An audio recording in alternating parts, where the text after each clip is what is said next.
Fundamentos de programación para principiantes. El video de hoy, texto en movimiento. Miremos el código de un texto en movimiento. Lo primero será hacer la declaración de las librerías. En este caso utilizaremos 3 librerías. Lo siguiente va a ser la construcción de la función gotoxi. Aquí aparece. La función gotoxi es algo o una función que me permite posicionar en la posición XY el puntero. Anteriormente el máximo de columnas que se tenía en una pantalla eran 80 y el máximo de filas eran 25. En la actualidad estos valores han cambiado y son un poco más dependiendo de la cantidad de pulgadas del monitor.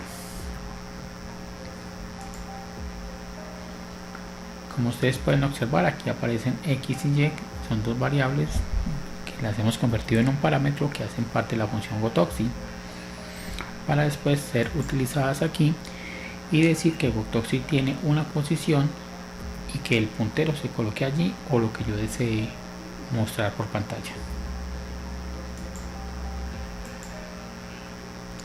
Seguimos con la construcción de la función pause. Aquí debajo lo vamos a ver. Y la función pause está aquí como un void.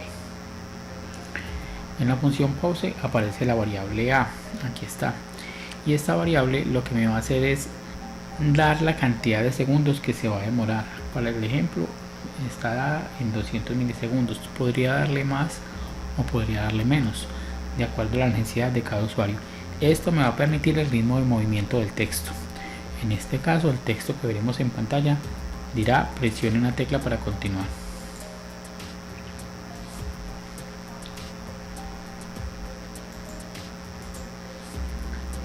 Se definen 3 tipos de variables cuando estamos trabajando con el void pausa. Entonces en el void pausa vamos a ver la primera variable de tipo char, es de 40 posiciones. Para el ejemplo decimos que presione una tecla para continuar.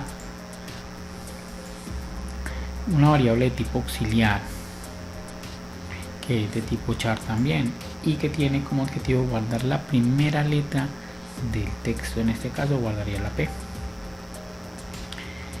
y X, que es la encargada de ir verificando cada una de las posiciones del vector. Recuerden que el vector arranca en la posición 0, por esa razón se dice que X debe tomar un valor de 0.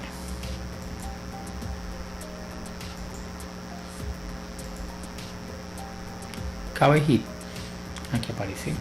Cabehit es una función que retorna un valor de 0 si no se presiona ninguna tecla. Por eso en este ciclo decimos, mientras que no se presione una tecla, realice. Entonces funcionará infinitamente hasta que el usuario presione una tecla del teclado. Toda palabra o toda frase que sea guardada en una variable de tipo char al final tiene un carácter invisible. Ese carácter invisible es enlace 0 y sirve para indicar que es el fin de la cadena contenida dentro del vector.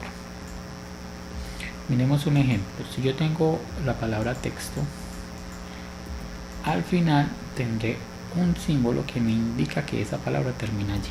Si observas, en este ejercicio hay 2 ciclos, uno que tiene la función cabehit que dice funcione siempre y cuando no se presiona ninguna tecla, y otro más interno que funciona hasta que llegue al final. ¿Esto es para qué? Para generar el movimiento del texto. En realidad el texto se escribe y se quita, se escribe y se quita, moviendo de a una letra, pero eso lo hace tan veloz que la sensación que da es que el texto se está moviendo. El ciclo más interno tiene la tarea de guardar en el auxiliar la primera letra de la palabra que está en la posición 0 y moverla hasta la antepenúltima letra, o sea que esta P será colocada aquí. ¿Y por qué la antepenúltima? Porque la última en realidad sería la posición en la 0 que indica el final de la palabra. Entonces así esta P pasaría aquí y se imprimiría, estando la P al final, luego la N y se imprimiría, y daría la sensación de que las letras se están moviendo hacia la izquierda. Recuerda que esta letra nunca se podrá colocar en la última posición, porque allí debe estar siempre el carácter que indica que es el fin de la palabra. Si yo la colocara al final, las letras, cuando se intente escribir, solo llegaría hasta donde está este símbolo que me indica que ese es el fin. Si hay letras después, no las leería. Miremos un ejemplo. Si yo tengo la palabra texto y en la mitad del texto está el símbolo, nos va a suceder que ese símbolo en la mitad nos va a determinar que ese es el fin de esa palabra. O sea que cuando lo imprimamos, solo podríamos ver la palabra texto. Miremos cómo funciona el primer ciclo si tenemos un vector de texto. Ejemplo, tomaremos la variable vector con 40 posiciones.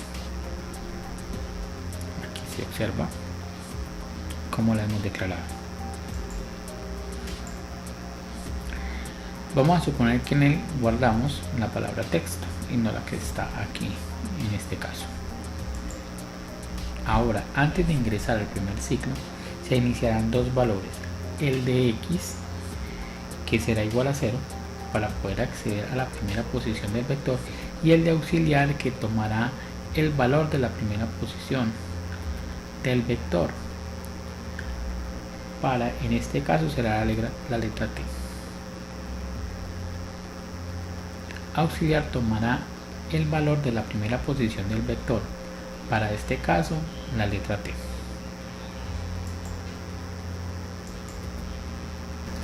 Ahora, si el ciclo inicial ejecutarse y moviera cada una de las letras del vector, haciendo que la posición actual tome el valor que está guardado en la siguiente posición, cuando finalice el ciclo, la variable auxiliar colocará su contenido en la antepenúltima posición.